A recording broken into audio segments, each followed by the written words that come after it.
साथियों नमस्ते।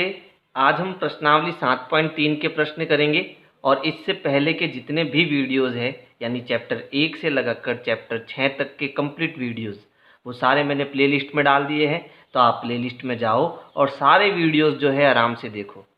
ठीक है, तो देखो यहाँ पर जो हमारा पहला प्रश्न है वो है त्रिभुज ए बी सी और त्रिभुज डी बी सी एक ही आधार BC पर बने दो समद्विबाहु त्रिभुज इस प्रकार है कि A और D भुजा BC के एक ही ओर स्थित है। यानी हमें एक त्रिभुज दिया है ABC और दूसरा त्रिभुज दिया है DBC। ये दोनों जो त्रिभुज है कौन कौन से, एक तो मेरे पास है ABC, ये A B और ये C। दूसरा त्रिभुज BC आधार पर बना है कौन सा, ये वाला DBC। ये दोनों त्रिभुज जो है कैसे त्रिभुज है, समद्विबाहु त्रिभुज। यानी इन दोनों त्रिभुजों की दो भुजाएं आपस में बराबर है। मान लो इसकी भुजा AB जो है वो AC के बराबर है और छोटे वाले त्रिभुज की भुजा जो BD है वो DC के बराबर है। ठीक है, और क्या दिया है कि A और D भुजा BC के एक ही ओर स्थित है। यानी ये जो A और D है भुजा BC के ऊपर की ओर है, यानी एक ही ओर स्थित है। यदि AD बढ़ाने पर BC को P पर प्रतिच्छेद करे तो दर्शाइए कि। अब हम क्या करेंगे, यदि मैं AD को बढ़ाता हूँ, ठीक है, कहाँ तक, ये BC पर कहाँ प्रतिच्छेद करेगा, P पर। AD को मैंने कहाँ तक बढ़ाया, P तक बढ़ाया, और ये जो बिंदु P है वो कहाँ प्रतिच्छेद कर रहा है, BC पर प्रतिच्छेद कर रहा है। तो दर्शाइए कि। अब हमें इन चारों के उत्तर देने हैं। ठीक है, तो सबसे पहले हम पहले प्रश्न का उत्तर देंगे कि ये जो त्रिभुज ABD है वो ACD के क्या है, सर्वांगसम है। तो देखो एक त्रिभुज है ABD, यानी ये वाला जो त्रिभुज है वो ACD, ये दोनों त्रिभुज आपस में क्या है, सर्वांगसम है। ये पहले हम सिद्ध करेंगे। तो मैं लूँगा यहाँ पर दोनों त्रिभुज, त्रिभुज ABD व त्रिभुज ACD में। तो देखो इन दोनों त्रिभुजों में हमें क्या क्या चीज़ दी हुई है कि सबसे पहले जो AB जो है ना, ये भुजा जो है वो इस भुजा के बराबर है। ये हमें प्रश्न में दिया हुआ। क्यों? क्योंकि ये जो बड़ा वाला त्रिभुज है वो एक समद्विबाहु त्रिभुज है जिसकी ये दोनों भुजाएं क्या है, बराबर है। ठीक है, तो यहाँ लिखेंगे कि जो AB है वो किसके बराबर है, दूसरे त्रिभुज की AC के बराबर है। क्यों? क्योंकि त्रिभुज ABC जो है, त्रिभुज ABC एक समद्विबाहु त्रिभुज है, समद्विबाहु त्रिभुज है। ठीक है, अच्छा, एक तो ये बात हो गई। दूसरी क्या चीज़ है कि इस छोटे वाले त्रिभुज की ये दोनों जो भुजाएं हमने बराबर ली, यानी जो BD है वो इस CD के क्या है, बराबर है। तो यहाँ लिखेंगे जो BD है वो CD के क्या है, बराबर है। क्यों? क्योंकि जो त्रिभुज हमारा DBC है ना, त्रिभुज DBC वो भी क्या है, एक समद्विबाहु त्रिभुज है ना।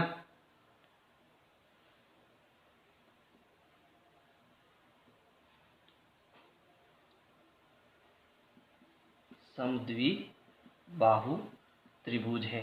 ठीक है, और एक चीज हमें लानी है। तो देखो इन दोनों त्रिभुज के अंदर, इन दोनों त्रिभुज के अंदर ये जो भुजा AD है वो दोनों त्रिभुज में है ना।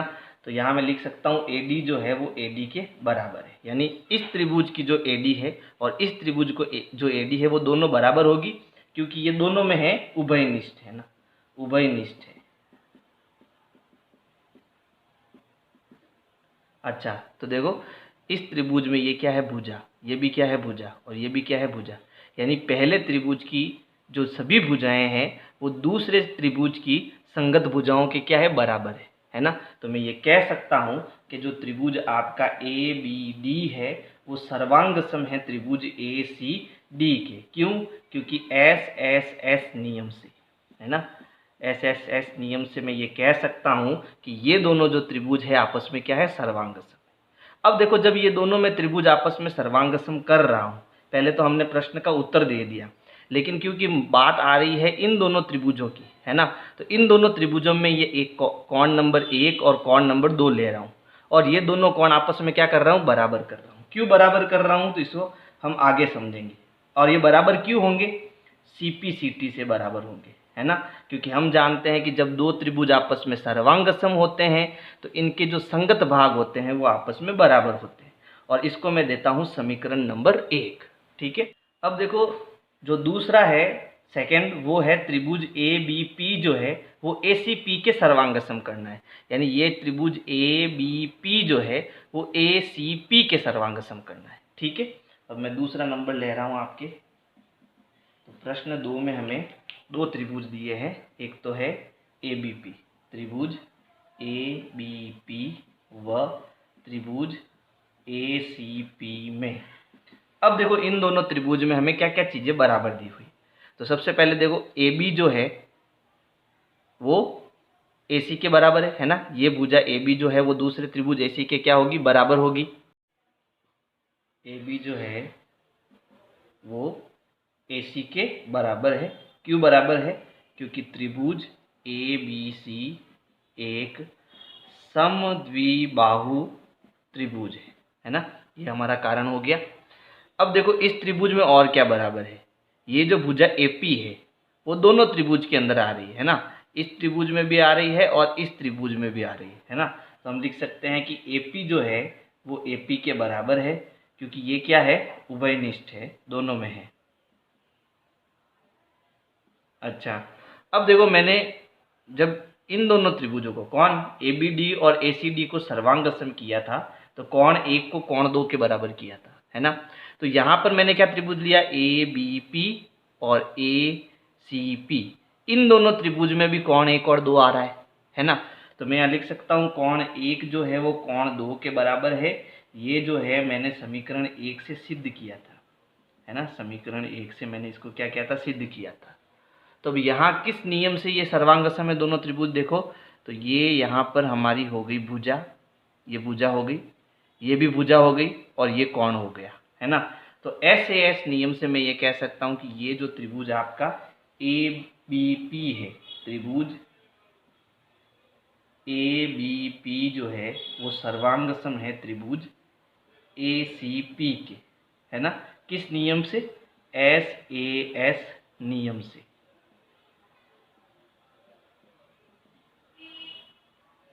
अब देखो जब ये दोनों त्रिभुज सर्वांग सम है तो मैं ऐसा लिख सकता हूँ क्या कि ये जो भुजा बीपी है ना, भुजा बीपी जो है वो दूसरे त्रिभुज भुजा सीपी के क्या है, बराबर है। लिख सकता हूँ ऐसा, क्यों, by C P C T. यानी जब दो त्रिभुज आपस में सर्वांग सम है तो इनके जो संगत भाग होंगे वो आपस में क्या होंगे, बराबर होंगे। समझ आया? तो ये मैं लिख देता हूँ समीकरण 2। यानी ये दोनों जो है हमें आगे काम आने वाले हैं। अब देखो तीसरे में हमें क्या बताना है, तीसरे प्रश्न के अंदर, कि जो भुजा एपी है, कहाँ एपी, ये वाली जो भुजा एपी है वो कोण ए और डी दोनों का समद्विभाजित करता है ना। यानी ये जो आपका कोण है ए है इसका भी समद्विभाजन होगा और जो ये कोण डी है इसका भी क्या होगा, समद्विभाजन होगा। तो मैं इसको कोण 3 और कोण 4 नाम दे रहा हूँ, है ना। यानी ये जो भुजा एपी है वो इन दोनों कोणों को दो बराबर भागों में बांटती है, समान दो भागों में बांटती है। ठीक है, तो अब है हमारे पास प्रश्न संख्या 3। तो इसमें देखो मैं दो त्रिभुज ले रहा हूँ, एक तो बी डी पी, त्रिभुज बी डी पी व दूसरा त्रिभुज क्या हो जाएगा, C D P. C D P में इन दोनों त्रिभुज के अंदर देखो एक तो बी डी जो है वो डी सी के बराबर है। ये हमें पहले से दिया हुआ है कि जो बी डी है वो किसके बराबर है, इस सी डी के बराबर है। क्यों? क्योंकि त्रिभुज बी डी सी, त्रिभुज बी डी सी एक समद्विबाहु त्रिभुज है ना, समद्विबाहु त्रिभुज है।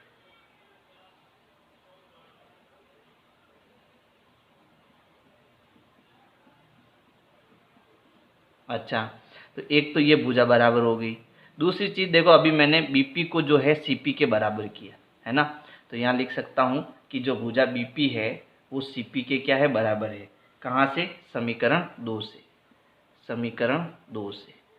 ठीक है, अच्छा और एक क्या चीज़ है, देखो डीपी जो है ये वाली भुजा डीपी ये दोनों त्रिभुज के अंदर आ रही है ना। तो मैं ऐसा लिख सकता हूँ डीपी जो है वो डीपी के बराबर है, क्योंकि ये क्या है, उभयनिष्ठ है, उभयनिष्ठ है। तो इसका मतलब ये जो दोनों त्रिभुज है, त्रिभुज बी डी पी और दूसरा त्रिभुज CDP, ये दोनों सर्वांगसम है। किस नियम से?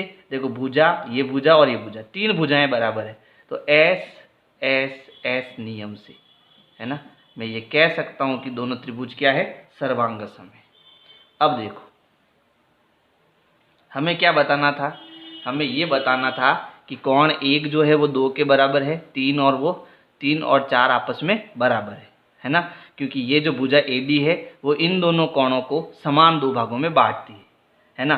तो जब ये दोनों त्रिभुज आपस में सर्वांगसम है तो मैं ऐसा लिख सकता हूँ कि कोण 3 जो है वो कोण 4 के बराबर होगा। क्यों? CPCT से, है ना। जब दो त्रिभुज सर्वांगसम है तो इनके संगत भाग आपस में क्या होंगे? बराबर होंगे। अच्छा, कोण 1 और कोण 2 पहले से मैंने बराबर कर रखे हैं, है ना, समीकरण 1 से, यानी कि ये दोनों कोण बराबर है, ये दोनों कोण भी बराबर है। इसका मतलब ये जो भुजा AP है, अतः जो भुजा AP है वो कोण A व कोण D की क्या है? समद्विभाजक है। कोण A व D की समद्विभाजक है। तो ये तीसरा प्रश्न हुआ। अब देखो चौथा प्रश्न क्या है इसमें? चौथा प्रश्न है कि जो हमारी भुजा AP है, यानी ये वाली भुजा AP जो है वो रेखाखंड BC का, यानी इस BC का क्या है?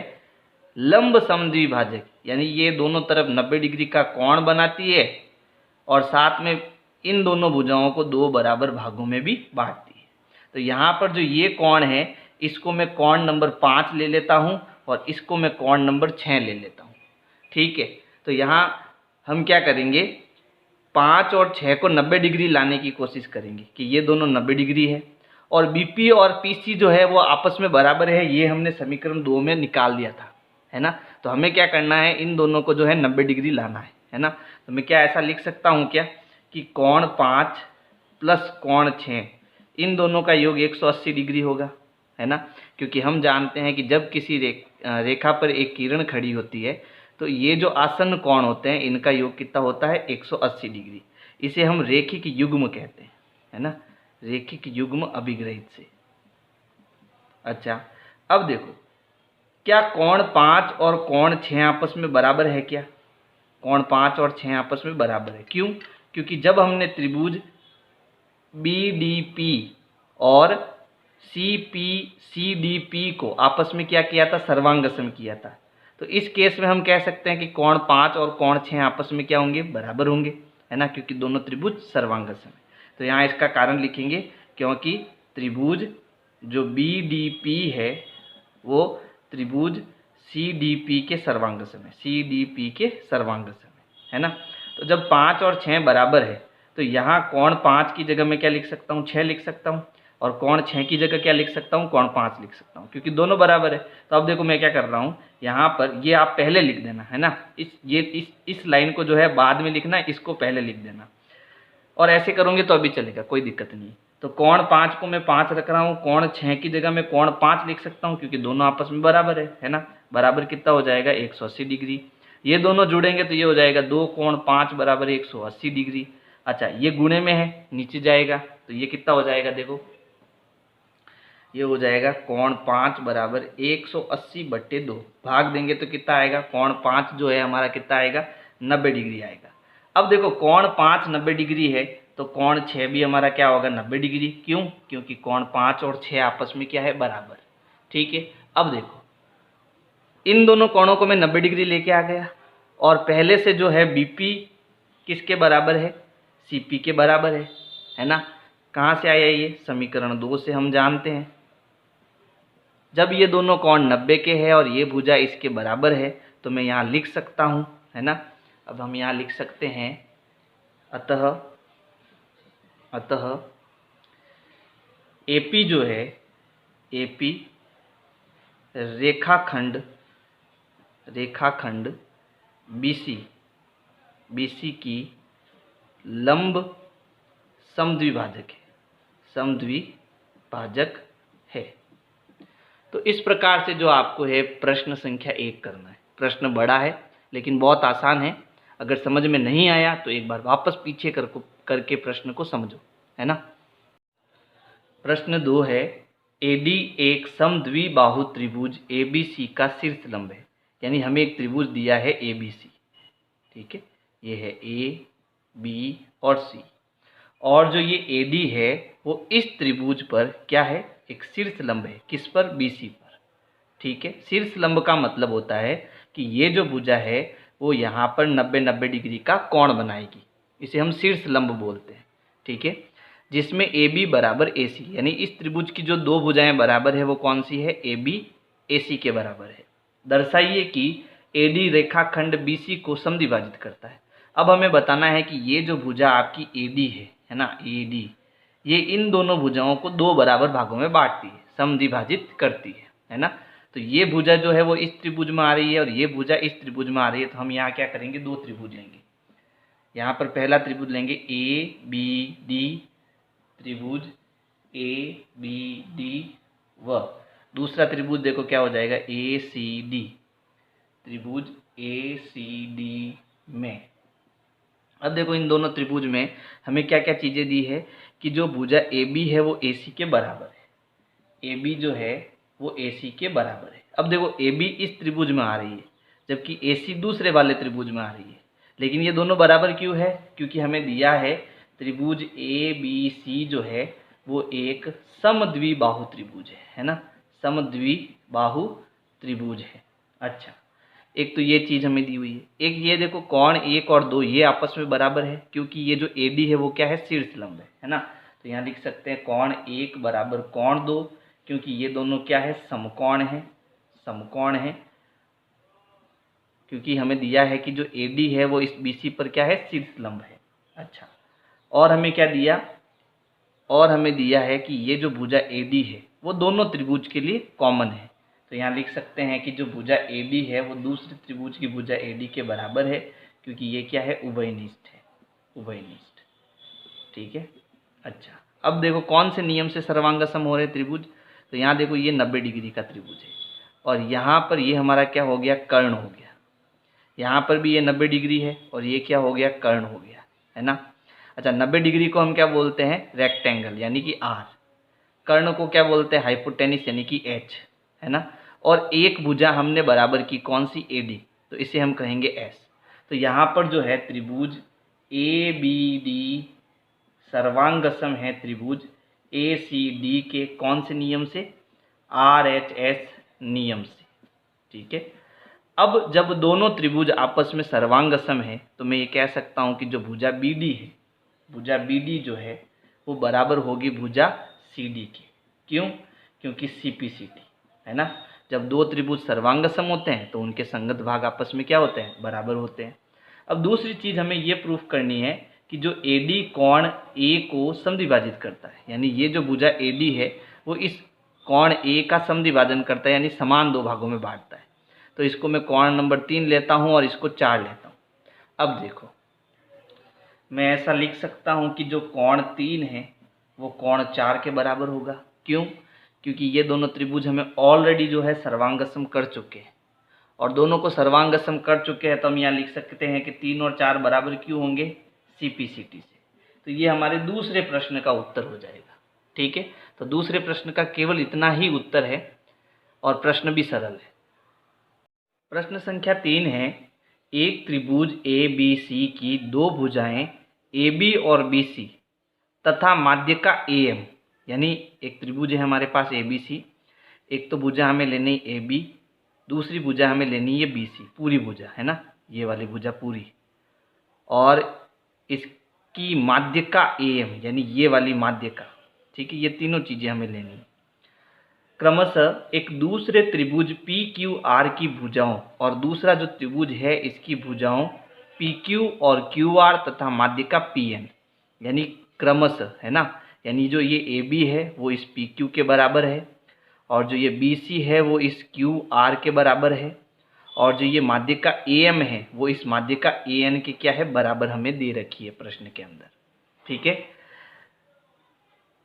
दर्शाइए कि, और हमें ये दो प्रश्न आपस में क्या करने हैं, सिद्ध करने हैं, ठीक है। तो सबसे पहला प्रश्न देखो हमें इसमें क्या दिया है कि त्रिभुज ABM जो है, ABM यानी ये छोटा वाला त्रिभुज, वो त्रिभुज पी क्यू एन के क्या है, सर्वांगसम। यानी ये दोनों त्रिभुज जो है आपस में सर्वांगसम है, ये हमें बताना है। एक तो कौन सा त्रिभुज है हमारे पास, एक तो त्रिभुज है ए बी एम, और दूसरा त्रिभुज हमारे पास कौन सा है, ये है पी एन और ये क्यू, है ना। तो ये दोनों त्रिभुज लेंगे हम। पहले त्रिभुज है ए बी एम, यहाँ त्रिभुज का निशान लगाना, त्रिभुज ए बी एम, व दूसरा त्रिभुज है पी क्यू एन में। सबसे पहले देखो हमें क्या क्या चीज़ें बराबर दी। हमें दिया है कि जो ए बी है वो इस पी क्यू के बराबर है, ए बी जो है वो पी क्यू के बराबर है, ये हमें दिया है प्रश्न के अंदर, ठीक है। अच्छा, और क्या दिया कि ये जो माध्य का ए एम है वो इस माध्य का पी एन के बराबर है ना। जो ए एम है वो पी एन के बराबर है, ये भी हमें दिया है। अच्छा, और क्या चीज़ है दोनों के अंदर जो बराबर है, कि इस त्रिभुज की जो भुजा बी सी है, पूरी भुजा बता रहा हूँ, है ना, यानी जो बी सी है वो हमें इस क्यू आर के क्या दे रखी है, बराबर दे रखी है। अब मैं क्या कर रहा हूँ, इनको आधा कर रहा हूँ, यानी इधर भी 1/2 का गुणा, इधर भी 1/2 का गुणा, है ना। तो 1/2 BC का मतलब क्या हुआ, इस BC का आधा। माध्य का क्या करती है, इस पूरी भुजा को 2 बराबर भागों में बांटती है, और ये AM हमें क्या दे रखी है, माध्य का दे रखी है ना। तो इस 1/2 BC का मतलब क्या हुआ, ये कौन सी भुजा हो गई, BM। चाहे BM लिखो चाहे MC लिखो, दोनों का मतलब एक ही है, ठीक है। क्योंकि ये जो माध्य का है इस भुजा को 2 बराबर भागों में बांटती है, यानी इसको आधा करती है ना, 2 आधे आधे भागों में बांटती है। तो जब मैं इसको आधा करूंगा तो इसका जो ये आधा वाला भाग है BM, वो क्या होगा, इसके बराबर होगा। इसी प्रकार ये जो QR है, जब मैं इसका आधा करूंगा तो ये किसके बराबर में कर सकता हूँ, QN के बराबर कर सकता हूँ, है ना। तो मैं यहाँ लिख सकता हूँ कि जो BM है वो QN के बराबर होगी। क्यों बराबर होगी, क्योंकि 1/2 BC जो है ना, 1/2 BC जो है वो इस 1/2 QR के क्या होगी, बराबर होगी। ऐसा आप कारण लिख सकते हो, ठीक है। अब देखो किस नियम से दोनों त्रिभुज सर्वांगसम है, तो ये भुजा है, ये भी भुजा है और ये भी भुजा है। तो यहाँ लिख सकता हूँ त्रिभुज ABM सर्वांगसम है त्रिभुज PQN के, क्योंकि भुजा भुजा भुजा नियम से, ठीक है। दोनों त्रिभुज क्या होंगे, सर्वांगसम होंगे। तो पहले प्रश्न का उत्तर हो गया। अब दूसरा उत्तर क्या है कि जो त्रिभुज ABC है, ABC यानी पूरा त्रिभुज, वो दूसरे त्रिभुज PQR के क्या है, सर्वांगसम। ये अब हमें क्या करना है, दर्शाना है। तो इसमें हम एक काम करते हैं, क्योंकि ABM दूसरे त्रिभुज PQN के सर्वांगसम है ना। तो देखो ये त्रिभुज जो है इस त्रिभुज के सर्वांगसम है, तो मैं क्या ऐसा लिख सकता हूँ, कोण B जो है वो कोण Q के बराबर होगा। नीचे लिख सकता हूँ कोण B जो है वो कोण Q के बराबर होगा। क्यों, कारण हो जाएगा CPCT, है ना, कि जब दो त्रिभुज सर्वांगसम होते हैं तो इनके संगत भाग जो होते हैं वो आपस में क्या होते हैं, बराबर होते हैं, है ना। चलो ये हो जाएगा हमारा समीकरण नंबर 1। अब मैं ये दूसरा प्रश्न कर रहा हूँ, ठीक है। इसमें कौन से त्रिभुज है, त्रिभुज ABC व दूसरा त्रिभुज है PQR। अब इन दोनों त्रिभुज में क्या क्या बराबर है, देखो पहले तो ये भुजा, इस त्रिभुज की भुजा जो AB है वो PQ के बराबर है। तो यहाँ लिखेंगे जो AB है वो PQ के बराबर है, और ये हमें क्या है, दिया है, ठीक है। दूसरी चीज, जो भुजा AN, इसको हमें नहीं लेना है ना, बड़ा वाला त्रिभुज है। जो भुजा BC है वो इस QR के बराबर है ना। जो भुजा BC है वो QR के बराबर है, ये भी हमें दिया हुआ है। और कोण B जो है वो कोण Q के मैंने बराबर किया है ना, CPCT से। तो यहाँ लिखूंगा कोण B जो है, B लिख दो यहाँ पे, कोण B जो है वो कोण Q के बराबर है, क्योंकि ये मैंने सिद्ध किया समीकरण 1 से, ठीक है। अब देखो किस नियम से दोनों त्रिभुज सर्वांगसम है, ये हमारी भुजा हो गई, ये भी भुजा हो गई, और ये कोण हो गया। तो यहाँ लिखेंगे त्रिभुज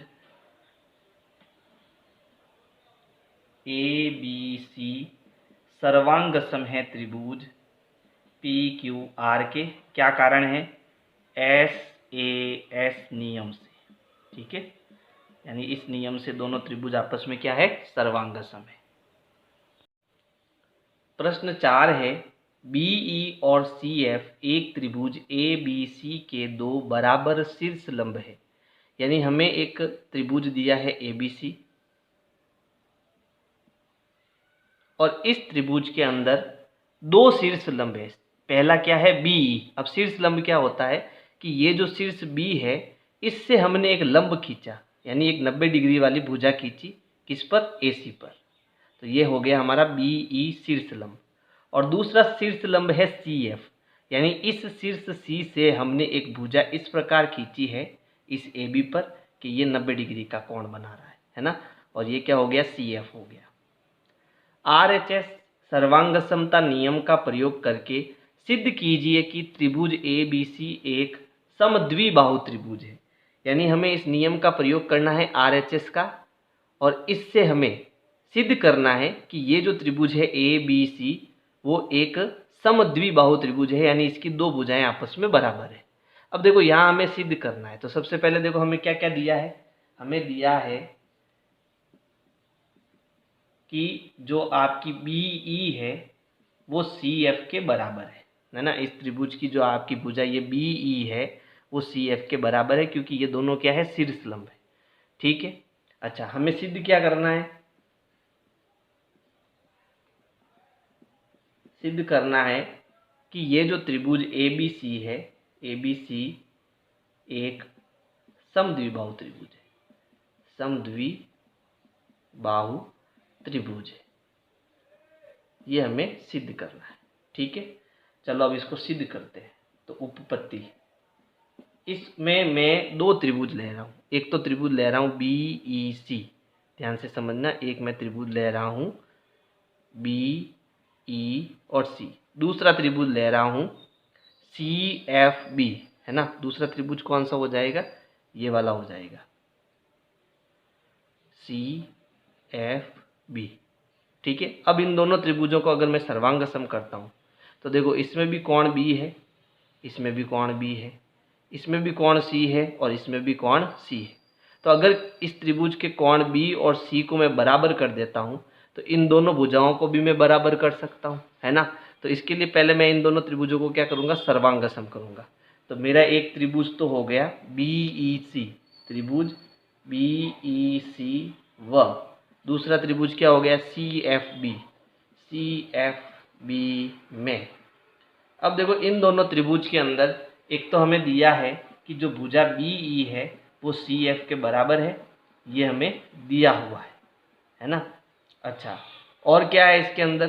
तो देखो इसमें ये भुजा जो BC है वो दोनों त्रिभुज के अंदर है दोनों त्रिभुज में। तो यहाँ लिख सकता हूँ कि BC जो है वो BC के बराबर है। क्यों? क्योंकि ये दोनों में क्या है? उभयनिष्ठ है, कॉमन है ना। चलो, और एक चीज क्या है जो दोनों में है? देखो ये जो कोण 1 है ना, वो कोण 2 के बराबर है। क्यों बराबर है? क्योंकि ये दोनों क्या है? शीर्ष लंब है ना। तो हमें प्रश्न में क्या क्या चीजें दी हुई? एक तो BE जो है वो CF के बराबर है, एक कोण 1 जो है वो कोण 2 के बराबर है, क्योंकि ये दोनों ही 90 डिग्री के हैं। कोण 1 और कोण 2 जो है आपस में बराबर है, दोनों ही क्या है? 90 डिग्री है ना, समकोण है। शीर्ष लंब का मतलब 90 डिग्री के कोण। यहाँ लिख सकते हो शीर्ष लंब, शीर्ष लंब। ठीक है। तो हमें दिया कोण 1 जो है वो कोण 2 के बराबर है, ये भी हमें क्या है? प्रश्न के अंदर दिया है। ठीक है। तो यहाँ पर देखो RHS का नियम लगता है या नहीं लगता है, ध्यान से समझना। ये कोण E जो है हमारा क्या है? 90 डिग्री है ना। ये 1 है, कोण नंबर 1। और 90 डिग्री के सामने वाली जो भुजा होती है वो हमारा क्या होती है? कर्ण होती है, हाइपोटेनिस होती है ना।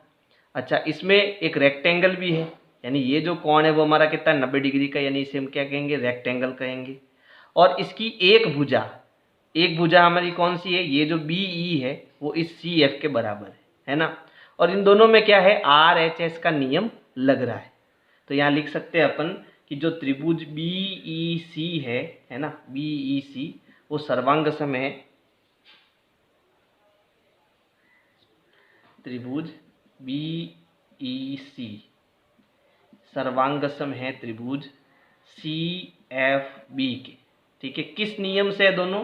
तो RHS नियम से। ठीक है। RHS नियम से त्रिभुज BEC जो है वो CFB के सर्वांगसम है। अब जब दोनों त्रिभुज सर्वांगसम है तो मैं कोण B को कोण C के बराबर लिख सकता हूँ। तो मैं यहाँ लिख सकता हूँ कोण B जो है वो कोण C के बराबर होगा। क्यों? तो CPCT से, है ना। जब दो त्रिभुज आपस में सर्वांगसम हैं तो उनके संगत भाग आपस में क्या होते हैं? बराबर होते हैं। अब देखो, जब कोण B और C आपका बराबर है तो हमने प्रमेय 7.3 में पढ़ा था कि किसी भी त्रिभुज में कोई भी दो कोण बराबर है तो इनके सामने वाली भुजाएं यानी सम्मुख भुजाएं आपस में क्या होती है? बराबर होती है ना। तो मैं लिख सकता हूं अतः AB जो है भुजा AB वो AC के बराबर होगी। AB भुजा जो है वो AC के बराबर होगी। क्यों बराबर होगी? क्योंकि समान कोणों की सम्मुख भुजाएं, ठीक है। इसमें आगे आप लिख देना त्रिभुज ABC में, ठीक है। यानी हम कहेंगे कि जब कोण B कोण C के बराबर है तो त्रिभुज ABC में ये जो भुजा आपकी AB है वो इस AC के बराबर होगी। अब जब दोनों भुजाएं आपस में बराबर है तो मैं ये कह सकता हूँ, क्या कह सकता हूँ कि जो हमें प्रश्न में दिया त्रिभुज ABC एक समद्विबाहु त्रिभुज है, समद्विबाहु त्रिभुज है। यही हमें सिद्ध करना था, ठीक है। प्रश्न 5 है ABC एक समद्विबाहु त्रिभुज है। यानी कि हमें एक त्रिभुज दिया है ABC। ये कैसा त्रिभुज है? एक समद्विबाहु त्रिभुज है जिसमें AB बराबर AC है। यानी ये जो भुजा AB है वो इस AC के बराबर हमें दी हुई है। AP लंब BC खींचकर, अब हमें क्या करना है? इस BC पर AP एक ऐसी भुजा खींचनी है जो क्या हो? लंब हो, यानी 90 डिग्री का कोण बनाए। यहाँ से मैं A से एक लंब खींच रहा हूँ जिसका नाम क्या है? AB। यानी ये यहाँ पर 90 डिग्री का कोण बना रही है। यानी कोण 1 और 2 जो है वो 90 डिग्री के, ठीक है। दर्शाइए कि कोण B बराबर कोण C। अब हमें ये बताना है कि कोण B जो है वो C के बराबर है। तो सबसे पहले हमें देखो दिया क्या है? दिया है कि ये जो भुजा आपकी AB है वो AC के क्या है? बराबर है, ठीक है। ये हमें दिया है। हमें सिद्ध क्या करना है? हमें सिद्ध करना है कि त्रिभुज ABC में जो कोण B है वो कोण C के क्या है? बराबर है। ये हमें सिद्ध करना है, ठीक है। और हमें रचना क्या करने का कह रहा है? हमें रचना करने का कह रहा है कि AP लंब BC खींचिए, है ना। तो यहाँ लिखेंगे कि जो AP है वो मैंने लंब खींचा BC पर, ठीक है। ओके, ये मैंने रचना की। अब इस रचना से मुझे दो त्रिभुज मिल रहे हैं, यानी इसको हम सिद्ध करेंगे, उत्पत्ति करेंगे। तो देखो इसमें मुझे दो त्रिभुज मिल रहे हैं। एक तो AB, ये P है ना, इसको P कर देना। त्रिभुज ABP और दूसरा त्रिभुज ACP में क्या क्या त्रिभुज दिए? ABP और ACP। इन दोनों त्रिभुजों में हमें क्या क्या चीज़ें बराबर दी हुई है? तो सबसे पहले देखो जो भुजा AB है वो BC के बराबर है, ये हमें पहले से दिया है, ठीक है। अच्छा, ये जो कोण 1 है वो कोण 2 के बराबर है। क्यों बराबर है? क्योंकि दोनों ही कोण आपके समकोण हैं, ठीक है। हमने कैसे किया समकोण? रचना से, ठीक है। ये मैंने समकोण जो किया इसको कैसे किया? रचना से किया, ठीक है। तो दो चीज़ें बराबर होगी। और तीसरी चीज़ देखो, ये जो भुजा AP है वो दोनों ही त्रिभुज के अंदर है ना। तो इस त्रिभुज की जो भुजा AP है वो दूसरे त्रिभुज की भुजा AP के बराबर होगी, क्योंकि ये क्या है? उभयनिष्ठ है। अच्छा, तो यहाँ पर देखो किस नियम से दोनों त्रिभुज सर्वांगसम है? तो ये एक तो हो जाएगी हमारी भुजा, है ना। ये जो है कोण 1 वो हमारा क्या हो गया? एंगल हो गया, ठीक है, एंगल हो गया। और ये हमारी क्या हो गई? भुजा हो गई, ठीक है। तो इसको हम RHS नियम से भी क्या कर सकते हैं? सर्वांगसम कर सकते हैं। देखो ये 90 डिग्री का कोण है ना। इसके सामने वाली भुजा क्या हो जाएगी? कर्ण हो जाएगी, यानी कि हाइपोटेनिस हो जाएगी। ये जो भुजा है हमारी S हो जाएगी, भुजा हो जाएगी।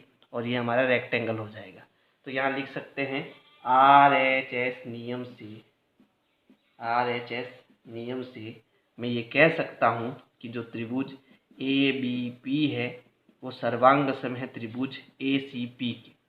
अब जब दोनों त्रिभुज आपस में सर्वांग सम है ना, तो मैं ये लिख सकता हूँ कि जो कोण B है वो कोण C के बराबर होगा बाई CPCT का मतलब जब दो त्रिभुज सर्वांग सम होते हैं तो इनके संगत भाग हम बराबर कर सकते हैं। ठीक है, विनय क्लासेज की प्लेलिस्ट के लिए आपको YouTube के सर्च में जाना है, ऊपर लिखना है विनय क्लासेज और सर्च करना है। इसमें आपको मेरा चैनल दिखाई देगा, चैनल में आपको जाना है। इसके बाद में यहाँ पर देखो होम वीडियोज़ और प्लेलिस्ट का ऑप्शन है, तो इस प्रकार से आप मेरी प्लेलिस्ट पा सकते हैं।